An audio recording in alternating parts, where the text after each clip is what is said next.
start by thanking my brother, Honorable Boy, for bringing this motion.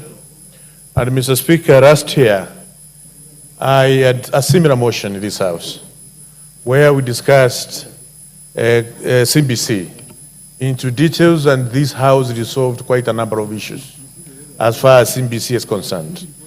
Mr. Speaker, I feel very disappointed that the same matter is again on the floor of this House, whereas this House resolved a number of things. It means, therefore, Mr. Speaker, that what we resolve as a House is never taken seriously by the ministries responsible. And I think if it was possible, Mr. Speaker, the Ministry of Education senior managers who are there, they need to be, I don't know whether prosecuted or fired or even put somewhere together in a public gallery where the public can come and punish them. Because our schools are in dire need. In my constituency, I have 100 primary schools and 48 secondary schools, Mr. Speaker. And all these schools are in terrible state. The money allocated through CDF is not enough to take care of the needs which each and every school needs. Mr. Speaker, we went through in this House last year that there are a number of challenges which this system of education is facing. Curriculum development, Mr. Speaker.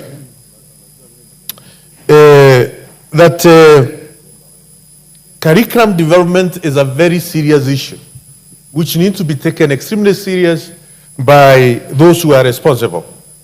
Inadequate infrastructure, as Honorable Boye has indicated in this motion, we don't have proper infrastructure for our kids in our constituencies across the Republic of Kenya.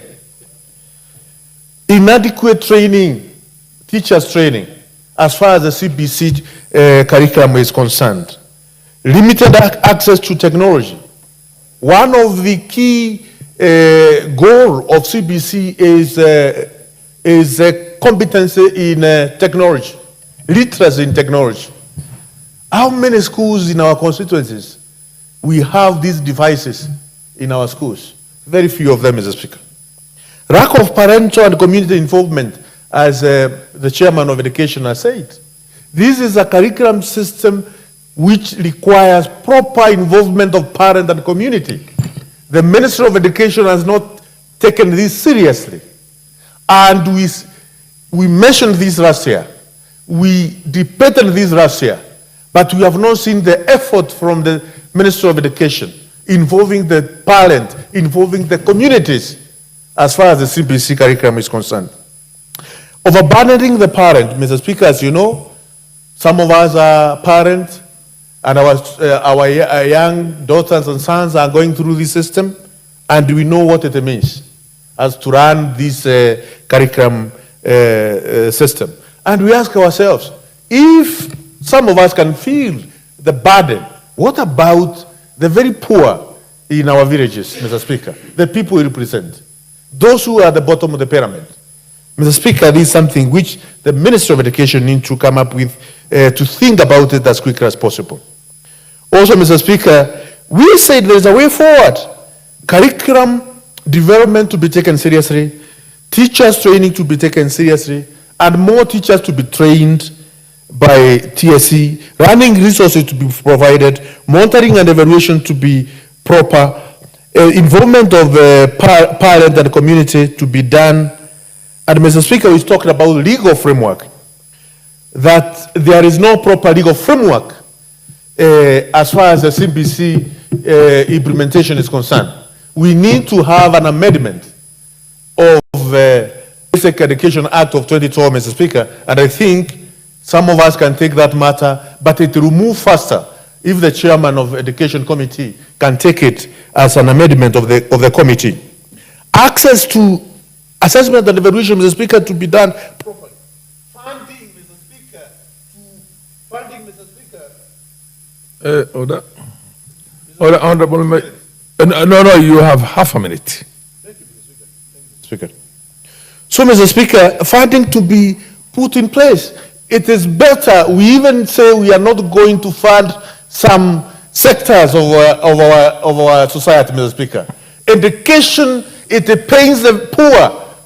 And also the other thing which is paining the poor extremely hard is health in our community, Mr. Speaker.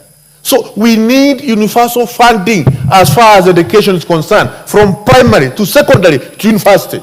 If it means there are some sectors which we are going to ensure they are not going to be funded, and we ensure education is going to be funded properly, and health is going to be funded properly, so be it, Mr. Speaker. Some of us are in this parliament because we went to school properly. Many dreams are cut short because students are not provided an opportunity to go to school. Very bright students, Mr. Speaker, who are in our villages, they are not able to access education because there's no funding of education properly. Mr. Speaker, I think government must take the issue of education seriously more than any other sector, must take the issue of health so seriously than any other sector. Those who are poor in our villages are in pain because of education and because of health, Mr. Speaker. I rest my case. Thank you. I support. The MP for Moiben, followed by the MP for Central Imenti and the MP for Likuyani. In that